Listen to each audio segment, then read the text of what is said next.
12 عبادات ہیں دل کی. جیسے نماز عبادت ہے نا، ایسے ہی توکل بھی عبادت ہے. جب آپ اللہ پہ ٹرسٹ کرتے ہیں، یہ صرف آپ کا ایک ٹیمپریریلی، وقتی طور پر، یہ ساری زندگی کا ایک بے سود عمل نہیں ہے. یہ دل کی عبادت ہے. ساری حیات گزر جاتی، کسی کو پتہ ہی نہیں چلتا کہ مجھے توکل کرنے پر اجر ملے گا. توکل کرنا میری رسپانسبلٹی ہے. توکل کرنا بھی نیک عمل ہے، یا اللہ سے محبت کرنا ایسا عمل ہے جو دل کی عبادت ہے، اور اللہ تعالیٰ اس پر مجھے جزا دیں گے. اخلاص دل کی عبادت ہے. اللہ تعالیٰ کے لیے اپنے جذبات کو، اپنی فکر کو، اپنے اعمال کو، اپنے عقیدے کو، ہر چیز کو خالص کرنا، یعنی آلائشوں سے، شرک کی آلائش سے پاک رکھنا، یہ عبادت ہے. پھر آپ دیکھیے صبر کرنا. کیوں تو آپ دیکھتے ہیں، آپ کسی سے کہتے ہیں صبر کرو، بہت کر لیا صبر، اور کتنا صبر کر لیں، آخر صبر ہمارے لیے ہی ہے. تو صبر کی حقیقت نہیں پتا. یہ دل کی عبادت ہے، یہ ہم سے مطلوب ہے. شکر ادا کرنا ہمارے لیے کس قدر زیادہ نفع مند ہے. اب سوچئے، آپ کو زندگی میں اطمینان اور خوشی کی ضرورت نہیں ہے، تو یہ اطمینان اس سوچ کے تحت نہیں آتا کہ ہمیں فلاں بھی نہیں ملا، فلاں چیز بھی نہیں ملی، فلاں بھی نہیں ملی. یہ تو ناشکری ہے نا. اس کے مقابلے میں جب آپ سوچتے ہیں کہ اللہ تعالیٰ نے مجھ پہ یہ بھی رحمت کی ہے، الحمدللہ، اللہ نے مجھے آنکھیں دی، مجھے کان دیے، میرے جسم کی کتنی قوتیں مجھے عطا کی ہیں، اور مجھے کتنا اچھا رزق دیا ہے، مجھے رشتے دیے، رشتوں کی محبت دی، میں سارے انسانوں سے کٹی بھی نہیں ہوں، انسانوں سے مل جل کے رہتی ہوں. تو یہ اللہ کا بڑا کرم ہے، اس کی بڑی رحمت ہے، اس کا شکر ہے کہ اس نے ہمیں اس طرح سے بنایا ہے. تو یہ شکر کرنا دل کی عبادت ہے. اسی طرح اللہ تعالیٰ کی رضا پہ راضی رہنا دل کی عبادت ہے. اب سوچیں، ہماری جیسی سوسائٹی میں جتنے لوگ رہتے ہیں، ان کے لیے تقدیر پہ راضی رہنا کس قدر مشکل کام ہے. ریاکشنز، اتنا رد عمل ہے، اس قدر ریاکشنز ہے، سمجھ نہیں آتی آسمان والے سے جا کے کس طرح لڑ پڑے.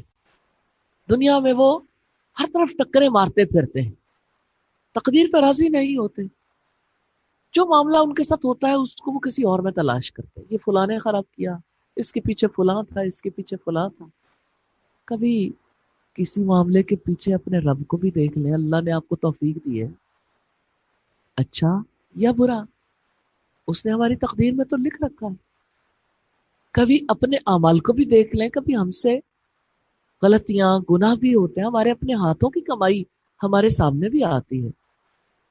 تو جس وقت ہم نعمتوں پر غور و فکر کرتے ہیں نا، تو نعمت پر غور و فکر ہمیں کہاں لے جاتا ہے. ہمارا دل اللہ تعالیٰ کی محبت سے بھر جاتا ہے، اور زبان پکار اٹھتی ہے، الحمدللہ، الحمدللہ، شکر ہے اس ذات کا جس نے مجھے یہ نعمت عطا کی.